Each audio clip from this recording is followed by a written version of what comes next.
Two Sides of a Coin, Dharma Talks by Sayadaw Ukkaṭṭha.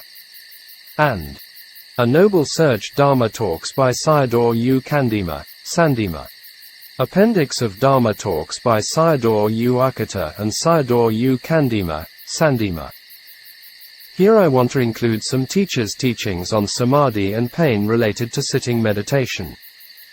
It can be a wide subject if includes many teachers. Here is only just for a few to reflect.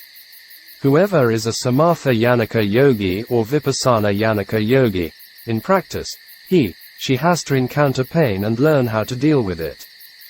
Actually, pleasure is more harmful than pain. Because sukha vedana is deceitful and people get lost in it, see today's world situations. Dukkha vedana is straightforward and people have the chance to overcome or escape them.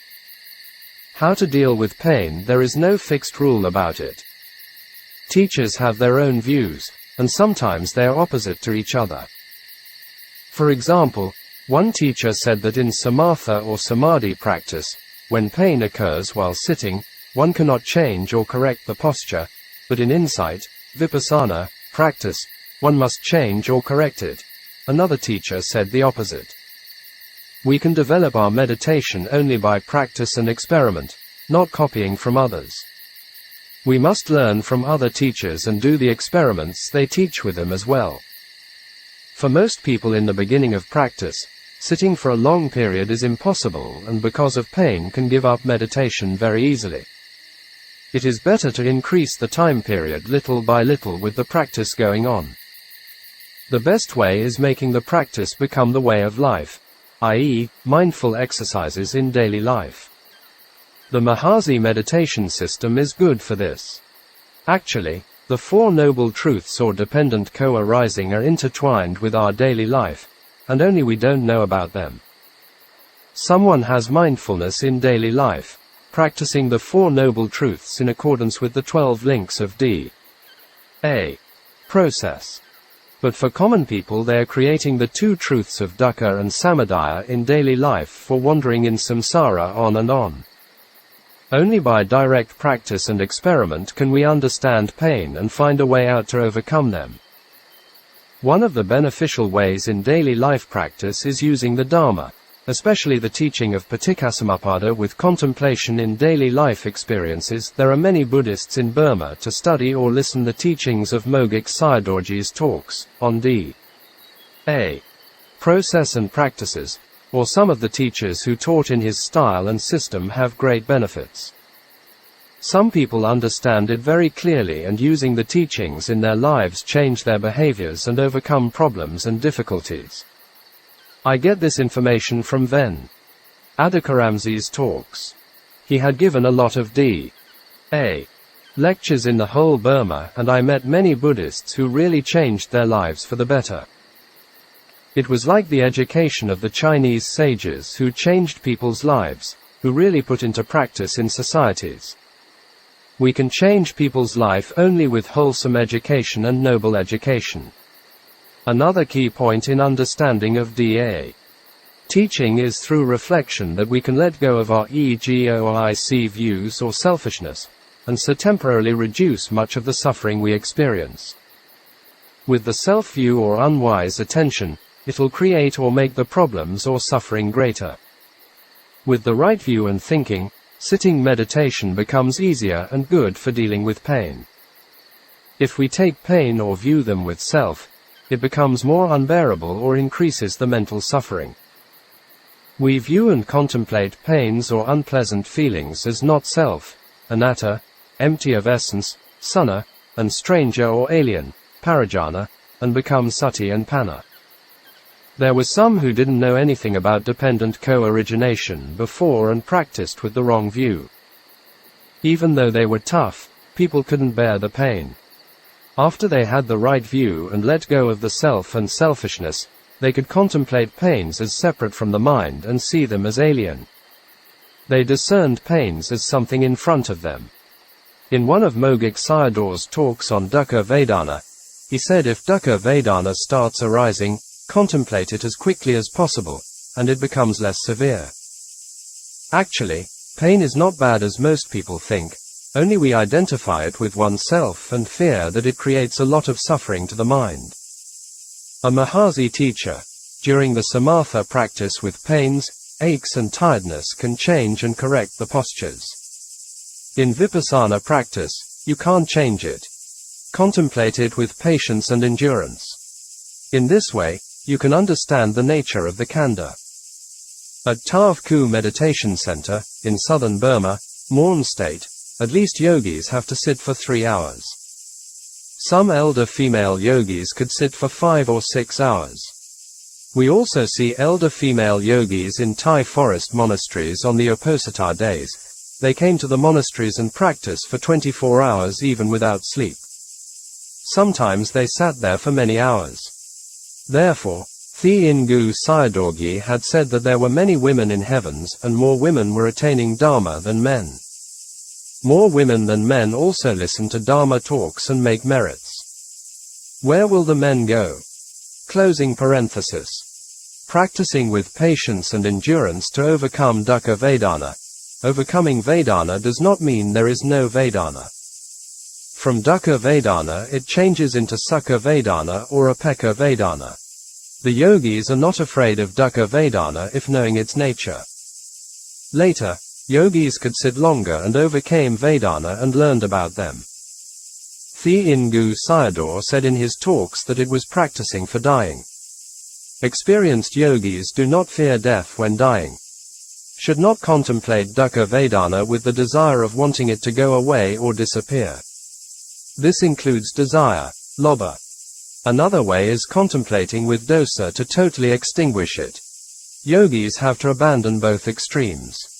Then, how to contemplate it? Contemplate to know its nature.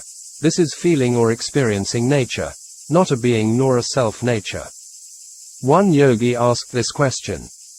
In one book it was mentioned that contemplating Vedana as painful or pain or aching and dying at the moment, one will fall into apayas, i.e., the 4 woeful existences.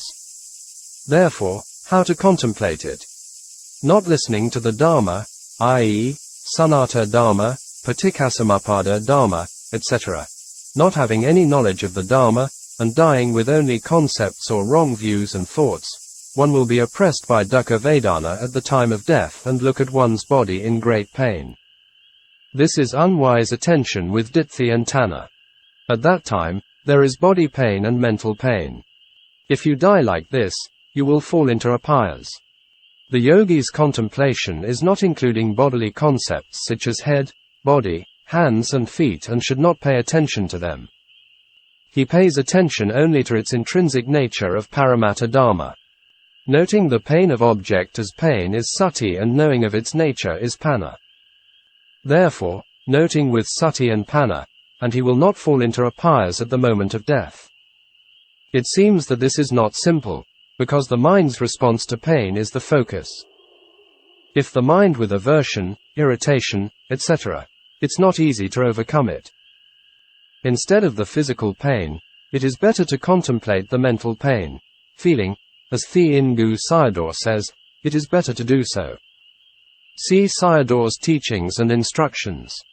Closing square bracket. A Mogic teacher. The importance of Vedana. Many yogis are stuck at dukkha Vedana. Their practice did not develop because they did not understand Vedana or contemplated it in the wrong way. This is reacting to Vedana wrongly with unwise attention.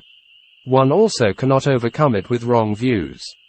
Should not contemplate dukkha Vedana in an unbearable way.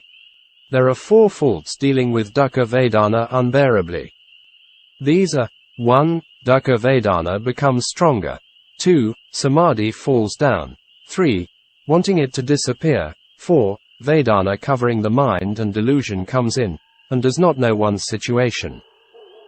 There are 2 kinds of khandhas. 1.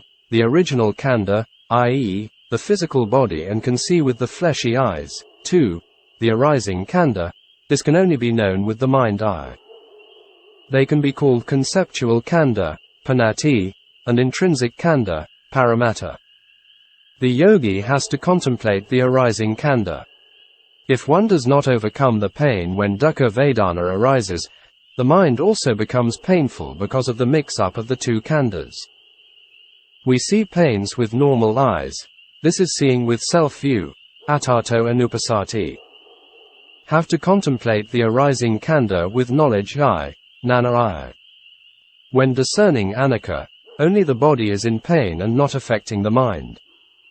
The mind can bear pain. Tav ku sayadaw. 1. If you desire great happiness, you must have patience with small dukkha. With dukkha only you attain great happiness. 2. The main point of sitting for a longer period is to be patient with it.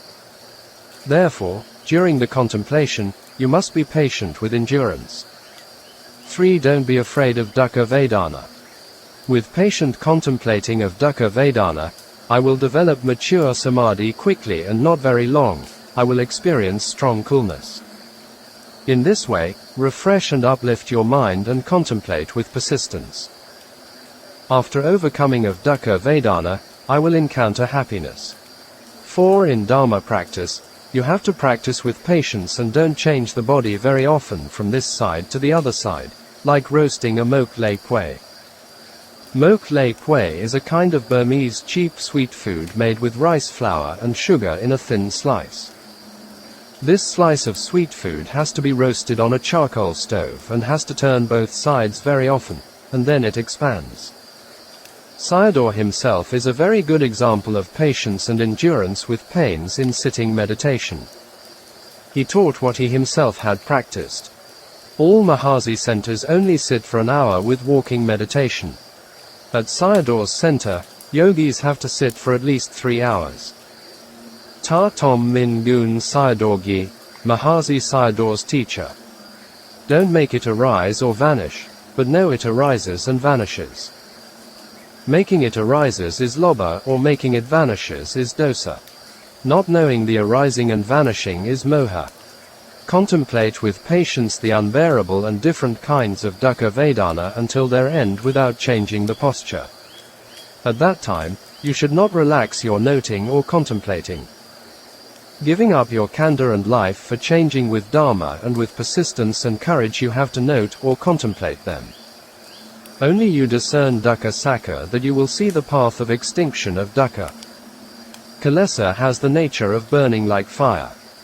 Because of this burning kilesa that suffering, dukkha, arises, and we experience dukkha vedana. At the time of battling with kilesa enemies which are testing the yogi's courage and persistence of effort. Vipassana practice is long-term practice. Our age, era, is also Naya period or Naya Pagala. In our time most people take some time to practice for realization of Dharma, and need a lot of effort. So the main point is contemplating the vanishing of mind and body, form. To contemplate all the time is the duty of yogis. Only with continuous contemplation knowledge, nana, develops to the top, and when encounter a suitable situation, it will arise instantly. Sa Garing Tang Mahagandhayon Sayadaw Uttara, 1858–1919. Before the dangers of sickness and death come first practicing the Dharma.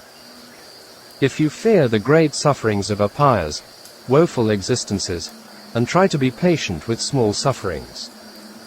If you desire the great happiness of Nibbana and try to abandon small happiness.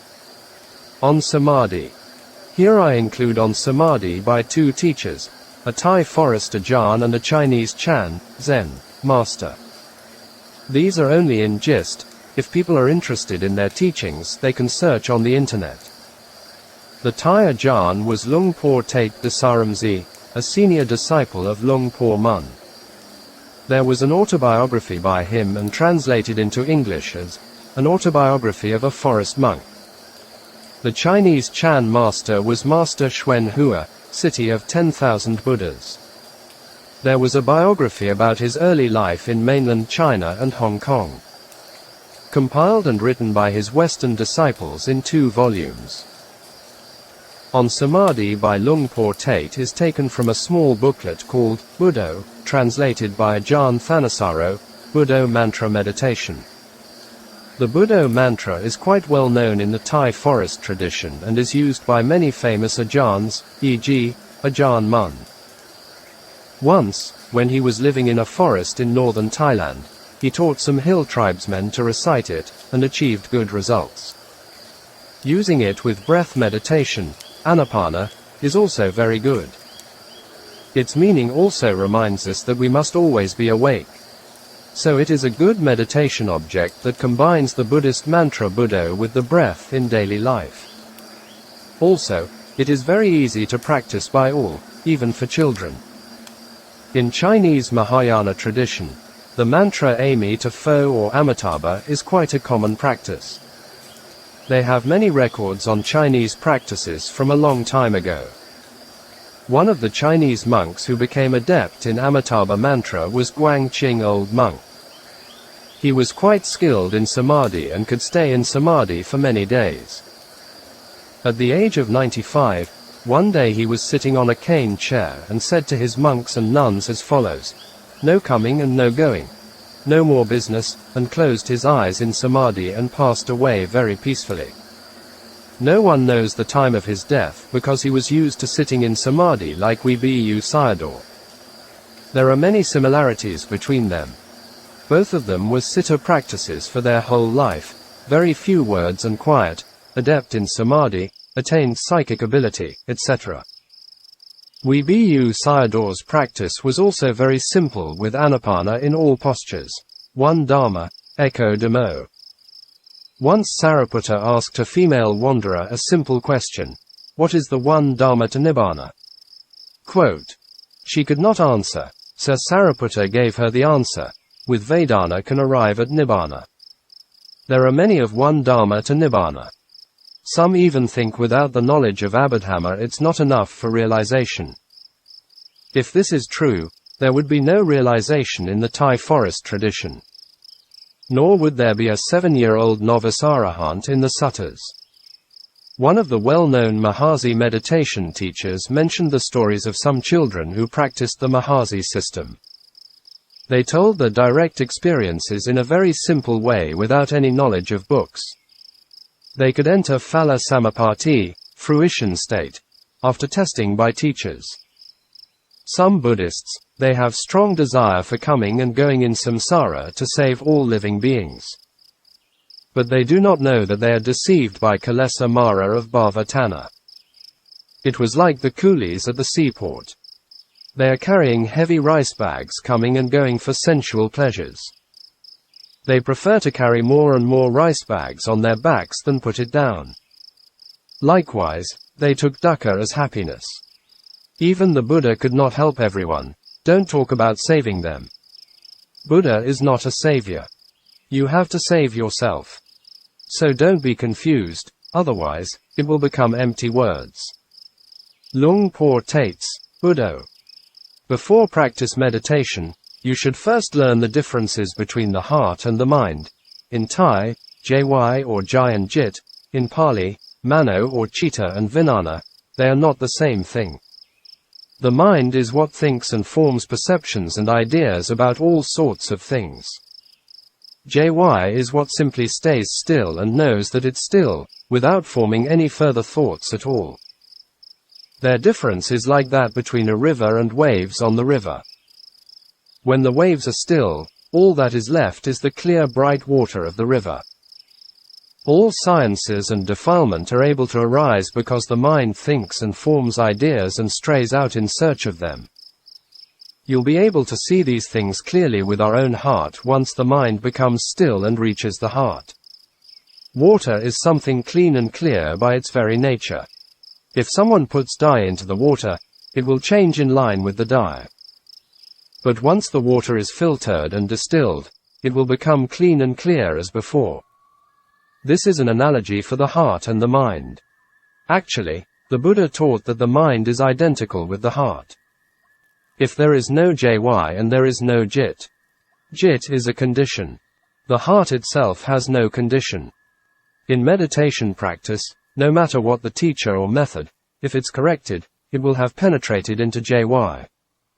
When you reach the jy, you'll see all your defilement, because the mind gathers all defilements into itself. If you don't understand the relationship between jy and jit, you don't know where or how to practice concentration. Every man or animal has a JY and JIT, they have different duties. JIT thinks, wanders and forms ideas of all sorts, in line with where the defilements lead it. As for the JY, it's simply what knows. It doesn't form any ideas at all. It's neutral in the middle with regard to everything. The awareness which is neutral. That is the JY. JY doesn't have a body. It's a mental phenomenon. It's simply awareness. You can place it anywhere at all. It doesn't lie inside or outside the body. If you want to understand what the JY is, you can try an experiment. Breathe deeply and hold your breath for a moment. At that point, there won't be anything at all, except for one thing, the neutral awareness. That is JY, or what know. Luang Por Tate talked about JIT and JY. This is from a talk given by Ajahn Jayasaro. By JY, he means the sense of equanimity, the clarity of knowing. JIT refers to thinking, feeling, perceiving. This is his way of talking. He gave a very simple means of understanding what he is talking about. He gave a very simple means of understanding what he is talking about. He says to hold your breath for a few moments. Your thinking stops. That is JY. Start breathing again, and as the thinking reappears, that is JIT. And he talks about getting more and more in contact with JY, and as the mind becomes calm in meditation. He doesn't talk about samadhi nimitta or a mental counterpart to the breath. He talked about turning towards the one who knows the breath. Therefore, as the breath becomes more and more refined, so the sense of knowing the breath becomes more and more prominent. He says then to turn away from the breath and go into the one who knows the breath. That will take you into Apana Samadhi, absorption Samadhi. Note, for more teachings and on Dharma about the Thai forest tradition are available on the internet at www.accesstoinsight.org, www.metaforest.org, dharmatalks.org. Recommendation for reading: The Craft of the Heart, by Ajahn Lee Dharmadharo, translated by Thanissaro Bhikkhu. https://forestdharma.org/books/ Chan Master Shuen Hua's on Samadhi. Concentration is a very important strength. If you don't have concentration, where will your discernment get any strength? The discernment of insight meditation is not something that can be fashioned into being by arrangement. Instead, it arises from concentration which has been mastered until it's good and solid. Samadhi power comes from patience. You should be patient with pain, suffering and difficulties. After maintaining samadhi for a long time, you'll spontaneously have wisdom. So sitting in jhana, Pali, jhana, Chinese, Chan, is extremely important. It's just teaching you to bear what can't be borne, to be patient with what is impossible to bear. That's samadhi power. Sitting a long time we will gain Chan, jhana. To gain freedom from birth and death, you must practice without fear of death. You must not be afraid of pain, difficulty, suffering or anything else. We must learn to look upon all matters as being trifles and should not be attached to anything. Endure suffering and pain. It's only by enduring a moment of pain that we can achieve everlasting happiness. All of you should be courageous and vigorous and cultivate diligently. In this way, you'll be able to overcome all obstacles. Truly recognize your own faults. And don't discuss the faults of others. Others' faults are just my own. Being of one substance with all is called great compassion. In the Theravada view, being of one substance with all means all beings are samsaric dukkha travelers in round of existence. If we really understand or penetrate dukkha, only develop true great compassion and not otherwise, because true wisdom and true compassion can't separate. Some explanations on the practice.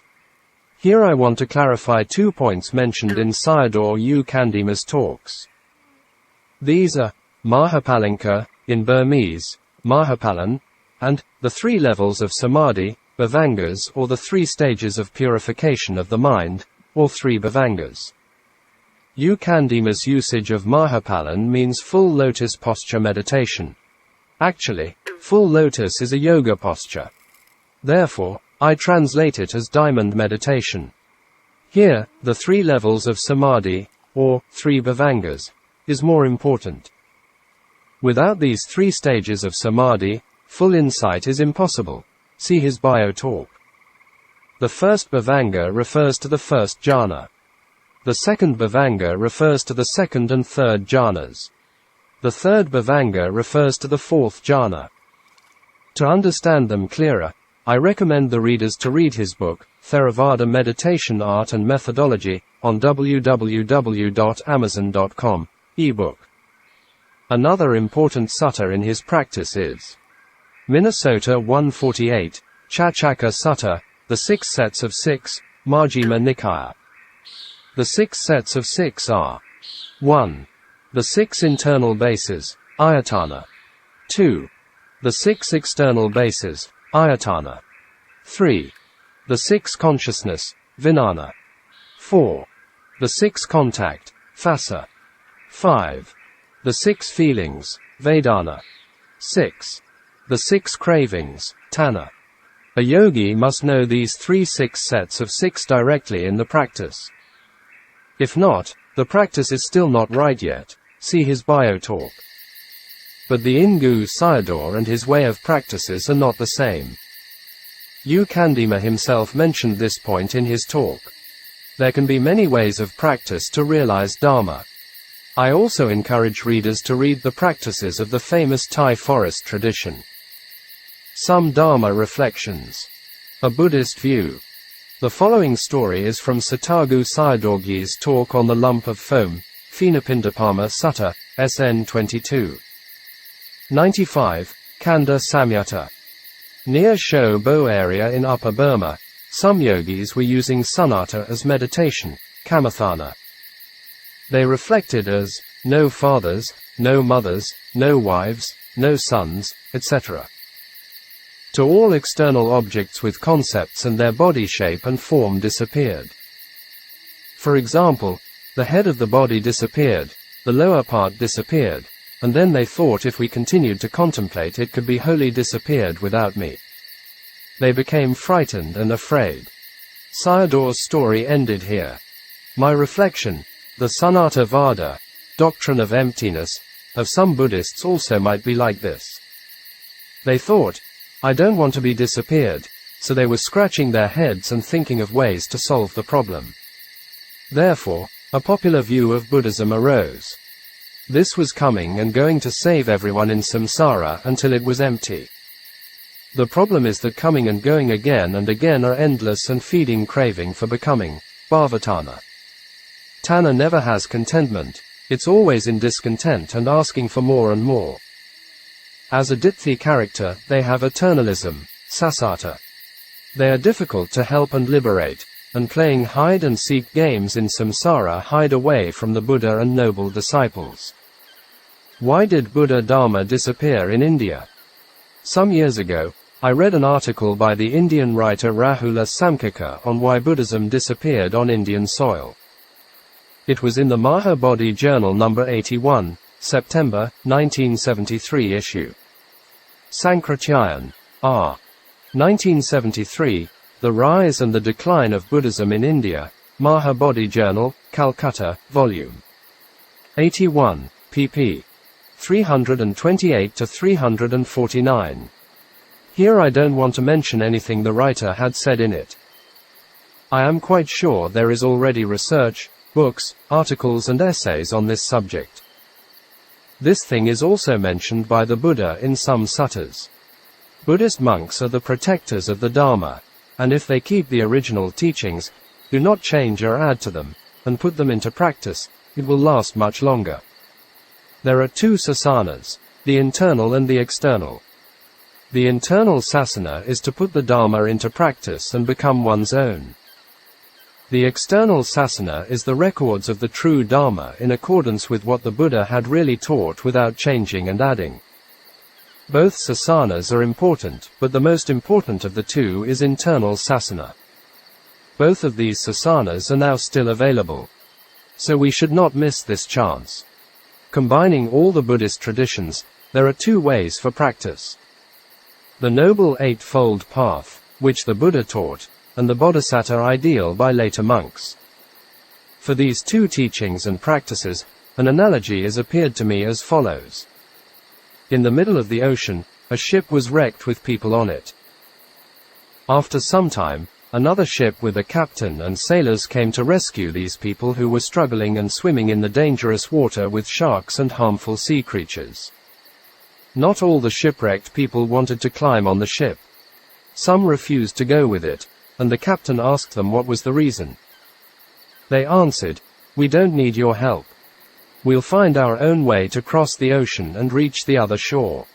So instead of going with the ship, they left behind in the dangerous water. The people who followed the rescue boat reached the other side and was safe forever. I don't know what happened to the people who were struggling in the dangerous sea. The analogies in this story are the captain and the sailors, the Buddha and his noble disciples. A wrecked ship in the middle of the ocean, samsara bound with dukkha. The people were rescued by the captain and sailors, Theravada Buddhists. The people refusing to go with the captain, other Buddhists. The rescued ship, the Noble Eightfold Path. To cross over the ocean to the other shore by swimming, the 6 paramitas. The rescue ship arrived at the other shore in safety forever, free from dukkha forever, nibbana. There is a big question that arises. What happened to the people leaving behind who were very stubborn with tanha, mana and ditthi by swimming to cross over the sea? Maybe they were sunk to the bottom of the sea forever, who knows? Why? Future is uncertain or not sure. The past is a memory, the future is unknown, now is the knowing. A wrecked ship, dana, sila, samatha practices without right views. Sometimes it's amazing to know people, even they don't have common sense. If people have common sense, the situations and their lives can get better. It's even better if people have wisdom. We don't appreciate or understand dukkha that we cling to the self-view, sensual pleasures and becoming, bhava tanha, coming and going forever, like a dog clung to its dry bone. We don't need Western philosophers to teach us what dukkha is. I don't know how many of them, in the past, became, are or will become Buddhists. Maybe they can teach you how to become a hedonist and hedonism. Today, world situations confirm this point. To see, to understand, to penetrate dukkha, the sutta teachings are enough. Actually, we are always living and experiencing these two noble truths, the cause and result, samadaya and dukkha, all the time. If we have sati and panna, mindfulness, observation and reflection will experience the 4 noble truths. Instead, we're like blind people have eyes but can't see. It was also like living with our minds all the time and never separated, but we don't know about it. Also, the 4 meanings of dukkha are close to us in daily life. These are oppressive, conditioned, burning and afflicting, palanata, sankatata, santapata, viparinamata. Here oppressive means, mind and form oppress, torture and torment the owner who attaches them. Conditioned means, mind and form are conditioned by tanha and oppressed by it. Burning means, burning with tanha fire. Changing means, changing with dukkha, oppress and torture by changing from aging, sickness and death. There is no dukkha greater than that, and all are included. So asking for more khandhas or uncountable khandhas is too extreme and only a nutty person can do it. There are opposite things in nature. With a teacher there are also students, with men there are women, vice versa, etc. This is common sense. When things get extreme and cause problems. Like the following true story told by Sathagu Sayadaw. More women than men. A few years ago, Sathagu Sayadaw did some teachings in Germany. In each teaching, he saw more women than men in attendance. He was curious about it and asked them the reason on this matter. The answer was, during the Second World War, many men died and left behind more women. This is the main cause of women population increases and men population decreases. Sayadaw also heard a true story which happened after the war. There was a passenger bus carrying women on a line with only a male driver on it and no male passenger. So the women forced this poor guy and drove the bus to somewhere. Sayadaw did not mention what happened to him later. What a poor man. Therefore, when things are becoming extremes, it becomes ugly and problematic. Without the middle way, humans are always in dangers. We see a lot of these things in today's world. Buddhas are teachers who need students. If everyone becomes Buddha, where are the students? If everyone wants to be man, and where are the women? It seems to me sometimes human beings even don't have common sense. Go against the natural law. Closing square bracket. Here, I would like to bring up two stories of taking the Bodhisattva vow in Myanmar. These are true and humorous stories mentioned in the biography of Mogik Sayadaw. You have to look for another one. One day, Ukkaṭṭa, who appreciated Bodhisattva's way, said, "In the world there were very few Buddhas. It needs more Buddhas to appear. There are many living beings to be liberated. Therefore, it's good to open classes for Bodhisattva lectures." Here we can see Ukkaṭṭa was more intelligent than Mahayana philosophers. But his wife Dorchitu listened to the teachings of Mogik Sayadaw that she did not like longer existence. She held the view that it was better if existence could be cut off now. Ukkaṭṭa has made a bodhisattva vow. So he encouraged his wife to become his bhava partner, following him in the rounds of existence by helping him to fulfill the paramitas, i.e., it was like Princess Yasodhara to Prince Siddhartha. Dorchitu's response was, "No. I don't want to follow you. Your way, bodhisattva path, is so long." So Ukkaṭṭa went to see the village monk Fantorgi Nandia for help. Sayadaw Nandia also went to see Dorchitu and persuade her, but she rejected. The village monk said to Ukkaṭṭa, "Dakaji, I can't teach her, you have to look for another one." Buddhists also should know what the Buddha had taught and what he did not taught. See the Pali Nikayas. In his life as a Buddha, what he only taught was dukkha and the end of dukkha. All other Buddhas also the same way. This is a true ideal of any Buddha. Kinji Pork became disappointed. In the old days, Burmese monks were called as Shin Ghy, Ta Kin Gyi, later using a short form, Kin Gyi, from Ta Kin Gyi. Even the monks had Pali names, they were known with their lay names. In front of their lay names, they were added with Kin Gyi, e.g., Kin Gyi Pork mentions here. Kin Gyi Pork means Master Pork, similar to Master Dogen. Pork was a lay name U Pork. In the British colonial time, lay people called the British officers as masters, i.e. Ta Kin Gyi. In a village monastery, Kin Gyi Pork was staying as an abbot. He learned in Buddhist texts, completed with general knowledge and with pure sila. He had vowed as a bodhisattva. The alcoholics were passing his monastery when they went to the toddy field for toddy liquor. One day 2 alcoholics were very drunk, and they passed near his monastery and both chanting loudly together as followed. Immature ones are 500, with matured ones are 10. Future bodhisattvas will be 80,000. Behind these Buddhas are 2 of us. After us is Kin Gyi Pork. The meanings of these verses are, immature ones are 500 numbers among the future of bodhisattvas, and the matured ones are 10 numbers. The 10 matured bodhisattvas are mentioned in the commentary on the future Buddha Mettaya. There are also 80,000 bodhisattvas who already had the predictions from the past Buddhas. So 80,510 Buddhas will arise in the future. After these Buddhas, 2 alcoholics will become Buddhas. After them, the time will come when Kinji Pork will become a Buddha. Thought arose in Kinji Pork, my brothers are even now still drunk, in craziness, and in bad shape. But for me, I am in strong desire to become a Buddha quickly and fulfill the paramitas by doing danas and looking after the sila. With thinking and grumbling, Kinji Pork became disappointed. In this way, people having expectations for the future can never finish and never end with uncertainty.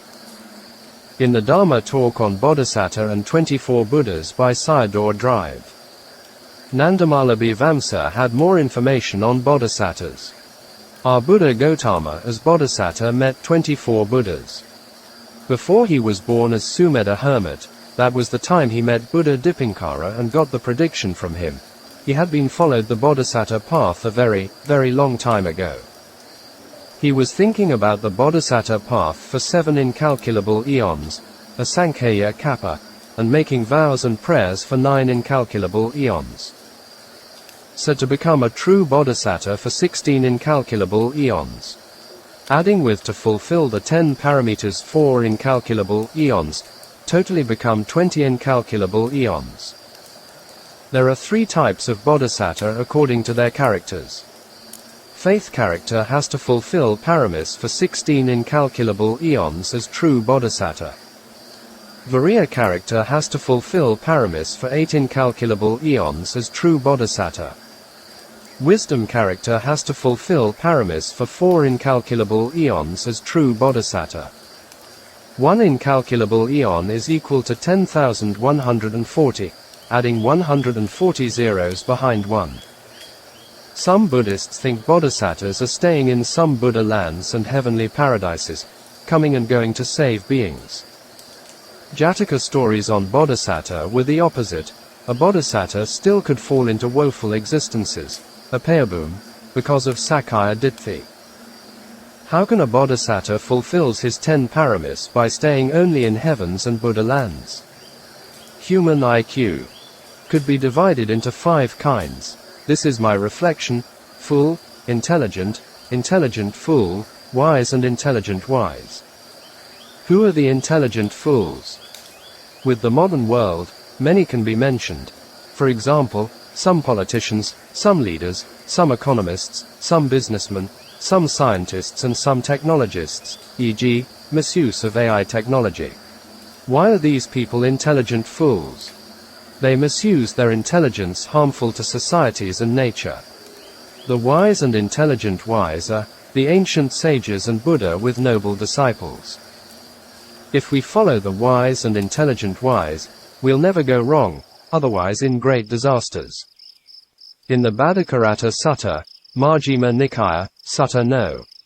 131, the Buddha taught as followed, translation by Ajahn Thanissaro. You shouldn't chase after the past, or place expectations on the future. What is past is left behind. The future is as yet unreached. Whatever quality is present, you clearly see right there. Right there. Not taken in. Unshaken. That's how you develop the heart. Ardently doing your duty today. For, who knows? Tomorrow, death may come. There is no bargaining with death and his mighty horde. Whoever lives thus ardently, relentlessly, both day and night, has truly had an auspicious day. So says the peaceful sage. This is what every Buddhist should follow. Sabbe Satta Sukhita Hontu.